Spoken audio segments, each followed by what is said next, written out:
Well I am back to the channel with a new video. Well बताता हूँ कि आज हम क्या करने वाले हैं, कैसे किस तरीके से किन चीजों को लेकर जाएंगे।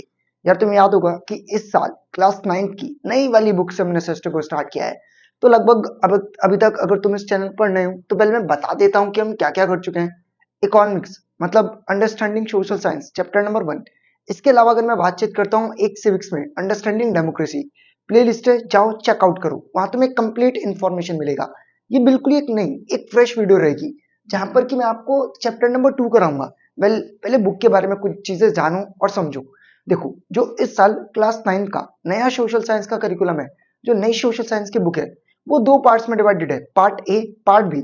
अभी हम आपका पार्ट ए की तरफ है और पार्ट ए में सीक्वेंस के अकॉर्डिंगली हमने पहला चैप्टर किया अंडरस्टैंडिंग सोशल साइंस। अब जो ये दूसरा चैप्टर है, कायदे में है तो ये दूसरा, लेकिन मैं इसको ये भी बोल सकता हूँ कि ये चैप्टर ज्योग्राफी से रिलेट करता है। वेल भूगोल, अब भूगोल क्या होता है?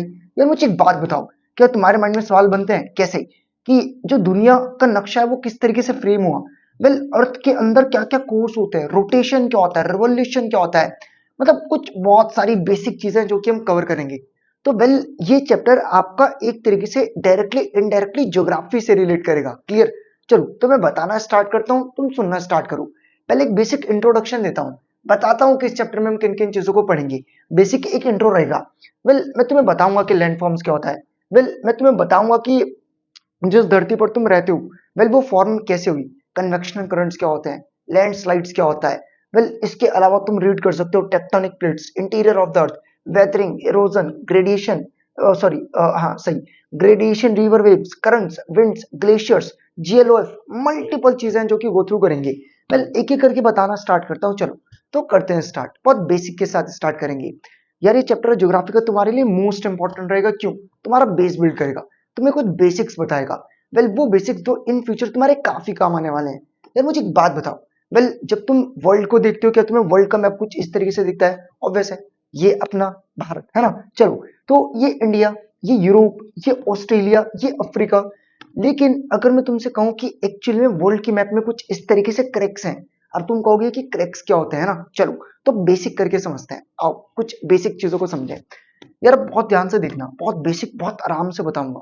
अगर तुम्हें वीडियो समझ नहीं आता ना, वीडियो को पॉज करो, जाकर उसको रिवाइंड करो, फिर उसको दोबारा प्ले करो, और जब तक क्लियर ना हो आगे मत बढ़ना। वही कॉन्सेप्ट तुम्हें बनाएगा। और जो तुम्हारा चीजों को देखने का नजरिया है वो बदलेगा। एक्चुअल में जिस जगह पर तुम रहते हो, वो जगह कैसे बनी, चीजें कैसे फॉर्म हुई, कैसे फ्रेम हुई, वो चीजें हम ज्योग्राफी में देखते हैं। देखो समझो। यार ये तुम देख रहे हो कि अर्थ का स्ट्रक्चर है, मतलब अर्थ में लेयर्स होती है। Well what is mean by layers? यार मेरे कपड़ों को ध्यान से देखना। जैकेट, फर्स्ट लेयरिंग, दूसरा शर्ट, सेकंड लेयरिंग, अंदर मैंने बनियान पहना है, थर्ड लेयरिंग, समझ लो ना। तो एक्चुअली में जो मेरी स्किन है, स्किन खाल, उसके बीच में 3 लेयर्स आ रही हैं। पहली लेयर जैकेट, दूसरी लेयर शर्ट, तीसरी लेयर बनियान। तो एक्चुअली में अर्थ में भी लेयर होती है। मतलब मैं कहना क्या चाह रहा हूँ, सुनना बहुत ध्यान से, सुनना बहुत ध्यान से समझना। यार जो ग्लोब तुम, जो दुनिया तुम देखते हो, वेल जब मैं उसको फ्लैट करता हूँ तो कुछ इस तरीके से मैप दिखता है। लेकिन जब उसी चीज को मैं तुम्हें सर्कुलर वे में दिखाने की कोशिश करता हूँ तो चीजें कुछ इस प्रकार से हैं। वेल ये एक स्ट्रक्चर है अर्थ का, कि अर्थ में लेयर्स हैं। जो आउटर मोस्ट लेयर है उसको बोलते हैं ओशियानिक क्रस्ट, जो आउटर मोस्ट लेयर का इनर पोर्शन है उसको बोलते हैं कॉन्टिनेंटल क्रस्ट। समझो, हाथ है, हाथ, हाथ का ऊपर वाला हिस्सा उसको मैं बोल दे रहा हूँ ओशियानिक क्रस्ट, हाथ का नीचे वाला हिस्सा उसको मैं बोल दे रहा हूँ कॉन्टिनेंटल क्रस्ट। यार रिलेट करो, रिलेट करो, कंफ्यूज मत होना। हम धरती पर खड़े हैं, ऑब्वियस।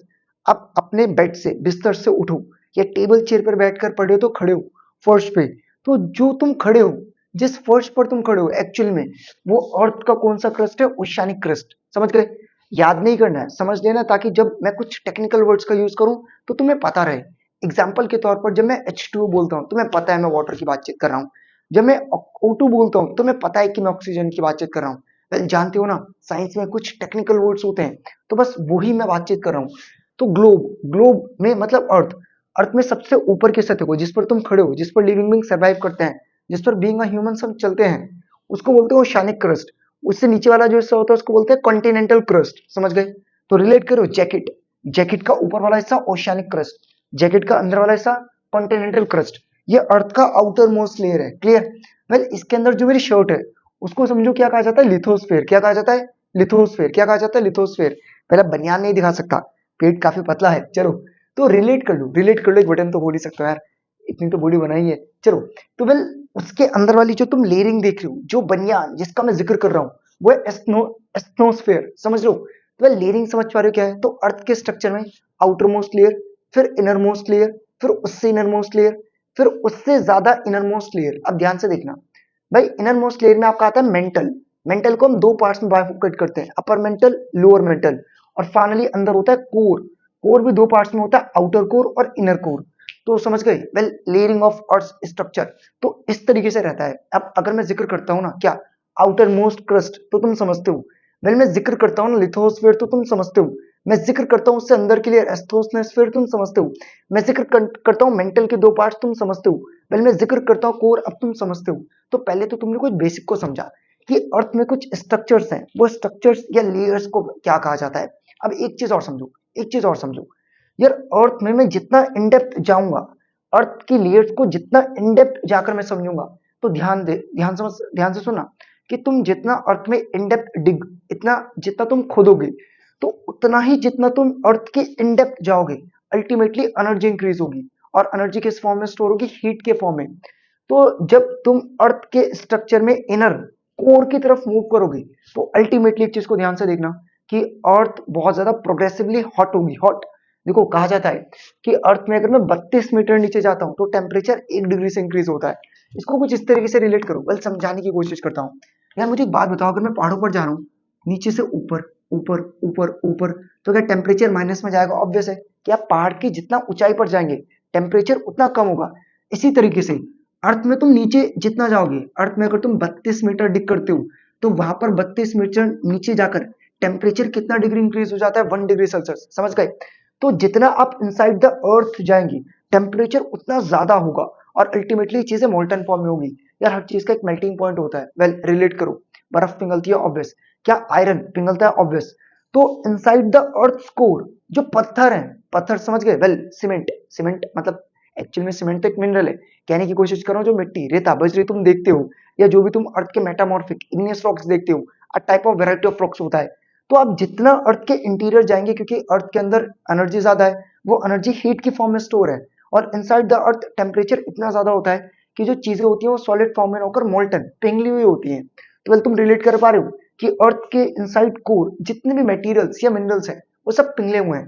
मतलब जो अर्थ के स्ट्रक्चर के अपर सरफेस पे ऊपर की तरफ सॉलिड फॉर्म में, किस फॉर्म में? सॉलिड।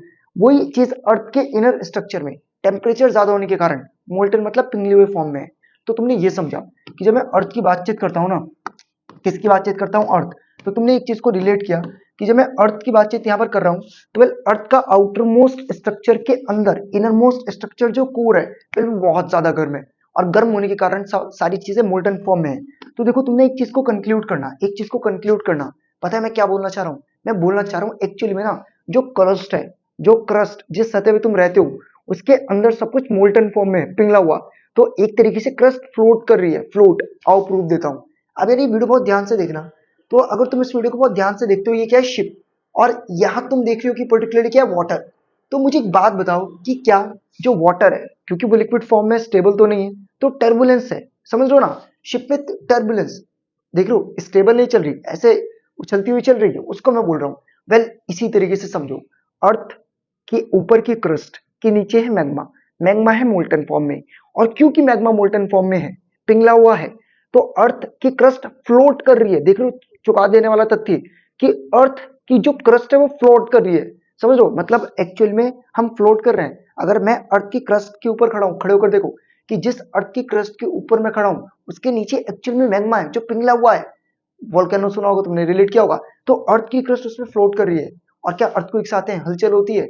वेल वो इसी कारण से होती है। चलो अब तुमने एक बेसिक समझा, एक बेसिक समझा कि अर्थ की क्रस्ट के अंदर कोर मोल्टन फॉर्म में है, क्योंकि हर एक चीज का मेल्टिंग पॉइंट होता है, हीट की फॉर्म में एनर्जी स्टोर है, जिस कारण से सारे मेटल्स और मिनरल्स पिघल जाते हैं। और अर्थ की क्रस्ट किसी एक पिघली हुई चीज के ऊपर है, और पिघली हुई चीज में समझो ना हलचल होती है। अब ध्यान से देखना, अब ध्यान से देखना, देखो मैं एक टेक्निकल वर्ड का यूज करूंगा, कन्वेक्शनल करंट्स। उससे पहले समझाता हूँ क्या होता है। यार मुझे एक बात बताओ, मेरा तुमसे एक सवाल रहेगा, बहुत ध्यान से सुनना जो चीज तुमसे पूछने वाला हूँ। यार क्या तुमने कभी दूध को या किसी भी चीज को उबलते हुए देखा? यार मेरा एक सवाल है, तुम्हारे घर में एसी है, ऑब्वियस हो सकता है हो, तो क्या एसी तुमने घर में ऊपर इंस्टॉल किया कि नीचे इंस्टॉल किया? अगर तुम्हारे घर में स्प्लिट एसी है तो वो ऊपर लगा है। वेल, मेरे स्टूडियो में पीछे की तरफ लगा हुआ है, तो वो ऊपर की तरफ है एसी। तो वेल, एसी ऊपर की तरफ इंस्टॉल है क्योंकि ठंडी हवा नीचे बैठती है और गर्म हवा ऊपर उठती है। और ये इसका बेस्ट फिनोमेना है। कभी देखा पानी को गर्म करो, इवोपरेट ऊपर होता है, या तुमने कभी घर में दूध उबाला ऊपर की तरफ उबलता है? तो अब ध्यान से देखना, यहाँ से एक फिनोमेना बताऊंगा, बहुत अटेंटिवली सुनना। यार जब भी तुम किसी चीज को गर्म करते हो वो ऊपर की तरफ आती है। देख लो किसकी तरफ आती है? ऊपर की तरफ। अब यानी सीखने वाली चीज जो है, एक जो सीखने वाला फिनोमेना है, वो बहुत ध्यान से देखना, वो बहुत ध्यान से देखना कि जब भी तुम किसी भी चीज को गर्म कर रहे हो, क्या कर रहे हो? गर्म। तो वो गर्म होने पर किसकी तरफ आती है? ऊपर की तरफ। कैसे आती है? ऊपर की तरफ। ऑब्वियस है ना? ऑब्वियस है ना? बिल्कुल ऑब्वियस है। तो भाई अगर तुमने दूध उबालना स्टार्ट किया, ऐसे ऊपर आएगा, ऊपर आएगा, ठंडा हो जाएगा, ऊपर आकर क्या हो जाएगा? ठंडा। भाई कोई भी चीज जो ऊपर जाएगी वो नीचे आएगी, कोई भी चीज जो ऊपर जाएगी नीचे आएगी। सुनो, इवोपरेट होता है, पानी इवोपरेट होकर ऊपर जाता है, कंडेंसेशन होकर बादल बनता है, और प्रेसिपिटेट होकर नीचे आता है।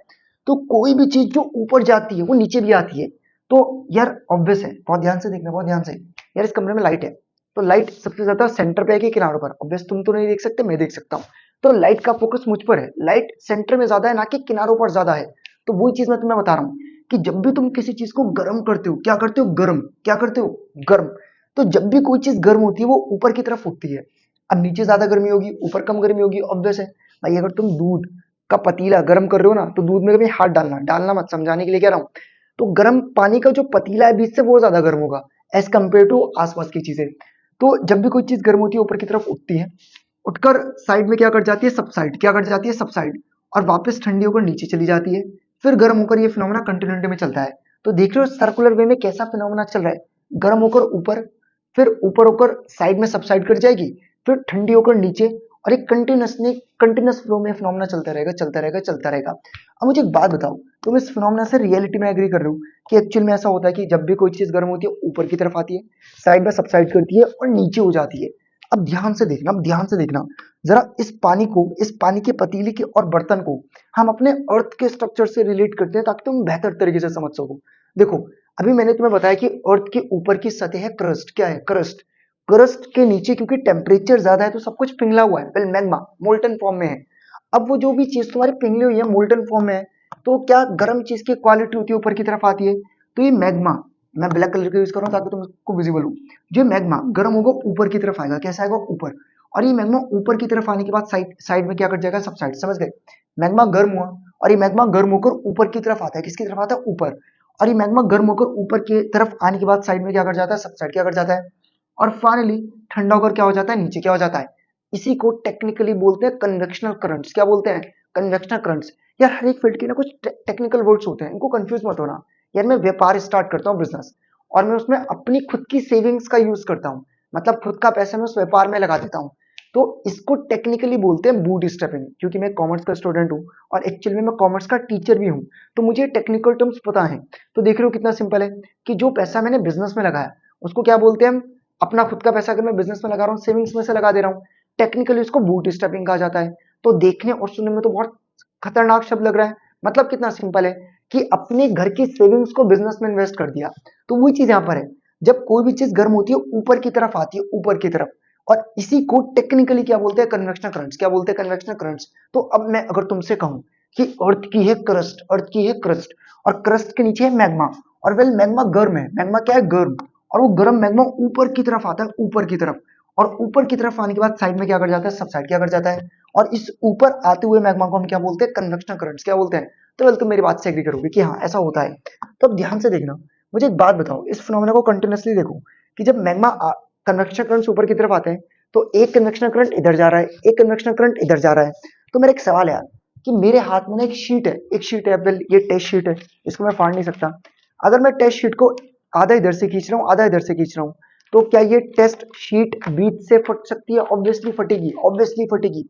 तो अब ध्यान से देखना, कन्वेक्शन करंट्स आते हैं, कन्वेक्शन करंट्स आते हैं, तुम समझ गए कन्वेक्शन करंट्स क्या है? जब भी कोई चीज गर्म होती है ऊपर की तरफ आती है, और एक इधर की तरफ चले जाता है, एक इधर की तरफ। समझ गया ना क्यों? क्योंकि जब भी कोई चीज गर्म होगी तो ऐसे आएगी, और साइड में क्या कर जाएगी? सब साइड। क्या कर जाएगी? तो अब ये ध्यान से देखना फिनोमेना हो क्या रहा है। अब वीडियो को बहुत ध्यान से देखना कि इस फिनोमेना में एक्चुअली में चीजें हो कैसे रही हैं।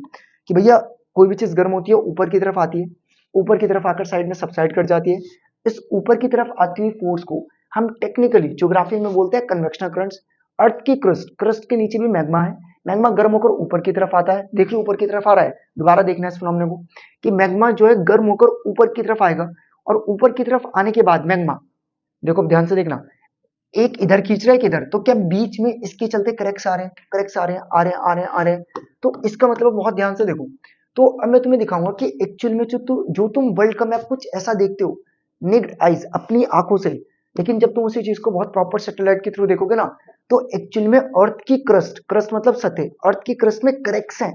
तो वेल अब मेरा एक सवाल है कि एक्चुअल में वर्ल्ड का मैप ऐसा नहीं दिखता, एक्चुअल में वर्ल्ड का मैप ऐसा दिखता है, ये जो ऊपर की क्रस्ट है इसमें क्रैक्स प्रेजेंट है, ये हमें नेक्ड आई से नहीं दिखते। एग्जाम्पल के तौर पर मेरे हाथ में बैक्टीरियाज हैं, वेल मैं नहीं दिख सकता, लेकिन अगर मैं माइक्रोस्कोप को यूज करता हूं तो क्या मुझे मेरे हाथ में बैक्टीरिया दिखेंगे? ऑब्वियस। इसी तरीके से जो अर्थ है, जो क्या है अर्थ, अर्थ की ऊपर की जो क्रस्ट है, ध्यान से सुना, अर्थ की जो ऊपर की क्रस्ट है, समझ गए, अर्थ की जो ऊपर की क्रस्ट है, एक्चुअली में उसमें क्रैक्स प्रेजेंट है, बस हमें दिखते नहीं है, बस हमें दिखते नहीं है।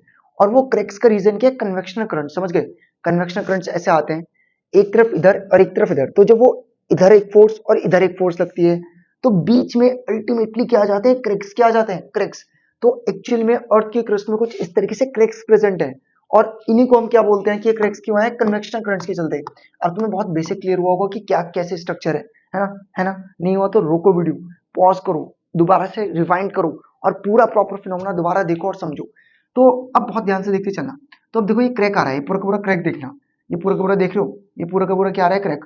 अगर तुम अटेंटिवली रिलेट कर पा रहे हो तो यहाँ से ये पूरा का पूरा, पूरा का पूरा इस तरीके से क्या जा रहा है? क्रैक। पूरा का पूरा इस तरीके से क्या जा रहा है? क्रैक। तो ये जो पूरा का पूरा एक क्रैक है, ये एक टेक्टोनिक प्लेट्स है। तो अब ध्यान से देखना है, बड़ा क्रैक हो गया है ना, एक छोटा क्रैक देखो, यहाँ देखो, यहाँ देखो, एक छोटा सा हल्का सा क्रैक आ रहा है, ये माइनर हो गया। ये क्या हो गया? माइनर। क्या हो गया? माइनर।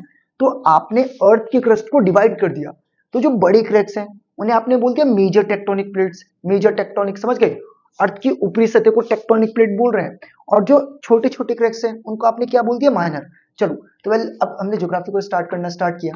सबसे पहला क्वेश्चन भी बताऊंगा, फिनोमेना भी बताते चलूंगा कि क्या है। क्वेश्चन बनता है व्हाट इज टेक्टोनिक प्लेट्स। तो आप बता सकते हैं टेक्टोनिक प्लेट्स क्या है कि अर्थ की जो ऊपर की क्रस्ट है उसमें 7 बड़ी और 7 छोटी प्लेट्स हैं, बस उनको ही क्या बोलते हैं? Tectonic plates. क्या बोलते हैं? Tectonic plates. अब तुम्हारे माइंड में एक सवाल होगा कि इसका मतलब आपने भी बताया कि एक्चुअल में अर्थ के क्रस्ट के अंदर क्या है? लावा, और क्योंकि लावा पिघला हुआ है और अर्थ की क्रस्ट लावा पर फ्लोट कर रही है, तो इसका मतलब क्रस्ट मूव करती है, क्रस्ट में मूवमेंट होता है, और अर्थक्वेक हमने महसूस किए हैं। एक्चुअल में अर्थ की क्रस्ट मूव करती है। अब अर्थ की क्रस्ट कैसे मूव करती है? बहुत ध्यान से देखना, बहुत बहुत ध्यान से फिनोमेना समझना। देखो भाई, बहुत ध्यान से देखो, बहुत ध्यान से। यार मैंने भी तुम्हें एक बात बताया कि मान लो कि अर्थ की क्रस्ट है, बहुत ध्यान से देखना जो फिनोमेना बता रहा हूँ, बहुत अटेंटिवली और इंपॉर्टेंट तरीके से चीजें समझेगा। ये अर्थ की क्या है? क्रस्ट। ये अर्थ की क्या है? क्रस्ट। अब मैं कहने लग जाता हूँ कि पर्टिकुलरली कन्वेक्शनल करंट्स आते हैं, कन्वेक्शनल करंट्स आते हैं, एक चीज ऐसे साइड में चली जाती है और एक चीज ऐसे साइड में चली जाती है, तो क्या बीच में क्रैक्स आएंगे? बीच में क्रैक्स आएंगे। तो जब जब भी कोई दो टेक्टोनिक प्लेट्स दूर जाती है, क्या जाती है? दूर। क्या जाती है? दूर। जैसे इस फिनोमेना में हो रहा है, बहुत ध्यान से देखना, कन्वेक्शनल करंट्स के चलते टेक्टोनिक प्लेट्स में मूवमेंट होता है, कन्वेक्शनल करंट्स के, अब तुम समझ गए। तो जब भी दो टेक्टोनिक प्लेट्स ऐसे दूर जाती है, ऐसे क्या जाती है? दूर, उसको हम बोलते हैं डाइवर्जेंट बाउंड्री। क्या बोलते हैं? Divergent boundary. तो एग्जाम में बनता है discuss about the movements of tectonic plates. 3 तरीके से मूव करती है। पहली मूवमेंट क्या है? डाइवर्जेंट। क्या है? तो जब दो टेक्टोनिक प्लेट्स दूर जाती हैं, कैसे जाती हैं? दूर, उसको क्या बोलते हैं? डाइवर्जेंट। क्या बोलते हैं? और जब भी दो टेक्टोनिक प्लेट्स दूर जाती है तो क्या बनती है? फॉल्टिंग। फॉल्टिंग मतलब वैलीज। एक्चुअल में फॉल्टिंग किसका नाम है? जब दो टेक्टोनिक प्लेट्स दूर जाएंगे उसको फॉल्टिंग कहा जाता है। वैलीज क्या होती है? Rift valleys. बताऊंगा एट द एंड, बताऊंगा, है ना, एट द एंड। हो सकता है इस पार्ट में नहीं, अगले पार्ट में कवर है। तो वेल तुमने इतना समझा कि जब भी दो टेक्टोनिक प्लेट्स दूर जाएंगी तो उसको हम क्या बोलते हैं? Well divergent. और डाइवर्जेंट को क्या भी कहा जाता है? आपका फॉल्टिंग। क्लियर है? अब यार मुझे एक बात बताओ, मुझे एक बात बताओ, मैंने कहा था ये टेक्टोनिक प्लेट है, ऐसे और ऐसे कन्वेक्शनल करंट्स आ रहे हैं, ऐसे और ऐसे कन्वेक्शनल करंट्स आ रहे हैं, तो दो टेक्टोनिक प्लेट्स पास भी तो आ सकती हैं, समझ लो ना भाई। अगर तुम रिलेट करने की कोशिश करते हो, भाई टेक्टोनिक प्लेट तो बहुत बड़ा है, क्रस्ट तो बहुत बड़ा है भाई, ऐसे आता है कन्वेक्शन करंट, ऐसे हो जाता है, ऐसे आता है कन्वेक्शन करंट, ऐसे हो जाता है, तो यहाँ तो दो टेक्टोनिक प्लेट्स दूर जा रही हैं, तो हमने इसको क्या बोलते हैं? Divergent boundary. और डाइवर्जेंट बाउंड्री को क्या बोलते हैं? फॉल्टिंग। रिफ्ट वैलीज क्या होती है बताऊंगा भी तुम्हें आगे। अब भाई यहाँ पर दो टेक्टोनिक प्लेट्स पास भी तो आ रही हैं, इसको बोलते हैं फोल्डिंग। क्या बोलते हैं? फोल्डिंग। और ऐसे मूवमेंट को जब दो टेक्टोनिक प्लेट्स पास आती हैं, वेल उसको क्या कहा जाता है? Convergent boundary. क्या कहा जाता है? समझ गए? तो जब भी दो टेक्टोनिक प्लेट्स पास आएंगे उसको बोलते हैं कन्वर्जेंट बाउंड्री, और इससे माउंटेन्स बनते हैं। क्या बनते हैं? माउंटेन्स। वेल प्रूफ करूंगा तुम्हें, आज नहीं तो इससे अगली वीडियो के पार्ट में। और वेल अब ध्यान से देखना यार, जरूरी थोड़ी है कि मूवमेंट ऐसे या ऐसे हो, ऐसे भी तो टेक्टोनिक प्लेट्स टकरा सकती हैं, टक्कर तो कैसी भी हो सकती है। तो जब भी अनइवन तरीके से टेक्टोनिक प्लेट्स टकराती हैं हॉरिजॉन्टली, कैसे? हॉरिजॉन्टली, तभी तुम्हें क्या देखने को मिलते हैं? अर्थक्वेक्स और वोल्केनोस। तो मुझे लगता है कि तुम्हें फिनोमेना भी समझ में आ रहा होगा और क्वेश्चंस भी। पहला क्वेश्चन बनता है व्हाट इज टेक्टोनिक प्लेट्स, तुम्हें क्लियर है? वेल अगला क्वेश्चन बनता है मूवमेंट ऑफ टेक्टोनिक प्लेट्स, पास आती है कन्वर्जेंट, दूर जाती है डाइवर्जेंट, ऐसे टकराती है हॉरिजॉन्टल, पास आने से माउंटेन्स बनते हैं, दूर जब जाती हैं, दूर जाने से बेलीज बनती है। बेलीज क्या होता है बताऊंगा एट द एंड। हॉरिजॉन्टल जब टक्कर होती है तो वेल क्या होते हैं? अर्थक्वेक्स और वोल्केनोस। क्या होते हैं? अर्थक्वेक्स और वॉल्केनोज। तो तुम्हें यहाँ तक चीजें बहुत प्रॉपर तरीके से क्लियर होंगी। बस ये बता रखा है, देखो यहाँ पर दो टेक्टोनिक प्लेट्स पास आती हैं, यहाँ पर दो टेक्टोनिक प्लेट्स दूर जाती हैं। और अगर वेल मैं तुमसे पूछ लेता हूँ ना कि जापान में आप बहुत ज्यादा अर्थक्वेक्स आते हैं क्यों? जापान में बहुत ज्यादा अर्थक्वेक्स आते हैं क्यों? या वेल मेरे तुमसे एक सवाल रहेगा, ये ना माउस है मेरे पास यार, ये माउस ना यहाँ से खुला हुआ है क्योंकि ऑब्वियस सेल डलता है। तो जब भी ये माउस गिरता है ना, जब ये माउस गिरता है तो नई जगह से नहीं टूटता, जो जगह कमजोर है पहले वहां से खुलता है। ऑब्वियसली रिलेट करोगे कि जब ये माउस गिरता है तो नई जगह से नहीं खुलता है, जहां से कमजोर है वहां से खुलता है। या इसको ऐसे रिलेट कर लो कि यार ये पेपर है, ये पेपर ध्यान से देखना, देख रहे हो पेपर, ये टेस्ट शीट है पूरी पूरी। इस टेस्ट शीट में ना बीच में लाइन है, तो जब मैं इस टेस्ट शीट को फाड़ने की कोशिश करता हूँ, देखो ऐसे प्रेशर रख के, कहाँ से फट रही है? बहुत नॉर्मली बीच से। तो जो भी चीज कमजोर होती है वहां से नॉर्मली उस पर इम्पैक्ट पड़ता है। तो वही चीज मैं तुम्हें बता रहा हूँ कि जापान क्योंकि कहाँ पर लाई करता है? Margin plate. कहाँ पर लाई करता है? Margin plate. क्योंकि जापान मार्जिन प्लेट पर लाई करता है, इसी कारण से, क्योंकि जापान मार्जिन प्लेट पर लाई करता है, सबसे ज्यादा हलचल कहां पर होती है? मार्जिन प्लेट्स, किनारों पर। और ये रीजन है कि आपको जापान में लगातार अर्थक्वेक्स वगैरह देखने को मिलते हैं। तो वेल मुझे लगता है कि मैंने तुम्हें एक बेसिक क्लियर किया कि एक्चुअली में टेक्टोनिक प्लेट्स क्या होती है, टेक्टोनिक प्लेट्स मूवमेंट कैसे करती हैं, अर्थ के लेयर्स क्या है, और क्यों इन डीप डाउन आपको क्या देखने को मिलता है, सब कुछ मोल्टन फॉर्म में। अब मैं इसके बाद तुम्हें कुछ थ्योरीज बताने वाला हूँ। वेल यार ये चैप्टर बिल्कुल ही पार्ट में रहेगा, कोई भी एक पार्ट स्किप मत करना वरना आगे का पार्ट तुम्हें क्लियर नहीं होगा। तो वेल मुझे लगता है कि तुम्हें पार्ट 1 क्लियर होगा, पार्ट 1 अगर क्लियर है तभी पार्ट 2 की तरफ शिफ्ट करना। पार्ट 1 अगर क्लियर नहीं है तो रोको वीडियो, रिमाइंड करो और फिर करो। अब इस वीडियो में क्वेश्चंस कैसे फ्रेम होंगे, जो हमने टॉपिक्स कवर किया, व्हाट इज टेक्टोनिक प्लेट्स, और एक अगला टॉपिक जो हमने कवर किया वेल वो कौन सा था? अगर मैं तुमसे पूछता हूँ discuss about the movement of tectonic plates, अब मैं तुम्हें थ्योरी ऑफ टेक्टोनिक प्लेट्स बताऊंगा। आओ कुछ क्यूरियोसिटी माइंड में देता हूँ। यार जिस दुनिया को तुम आज ऐसे देखते हो ना, एक्चुअली में दुनिया एक टाइम पर ऐसे नहीं, ऐसे दिखती थी, और चीजें इवॉल्व कैसे हुई हैं, वेल ये हमारी नेक्स्ट वीडियो का टॉपिक रहेगा। वेल अगर तुम्हें वीडियो पसंद आती है, काफी इंफॉर्मेटिव लगती है, तो वीडियो के नीचे कमेंट करो कि मजा आया और क्लियर हुई चीजें। और अगर तुम्हें वीडियोस पसंद आ रही है तो दोस्तों को शेयर, चैनल को सब्सक्राइब जरूर करो। और वेल मैं थोड़ा सा लेट हो गया आज वीडियो ड्रॉप करने में, लगभग 7 डेज का गैप हो गया। इन स्लाइड्स को बनाने में बहुत टाइम लगता है, बहुत एफर्ट्स लगते हैं, इस कारण से। वेल आज के लिए इतना ही करते हैं, मिलते हैं अगले पार्ट में। Thank you very much.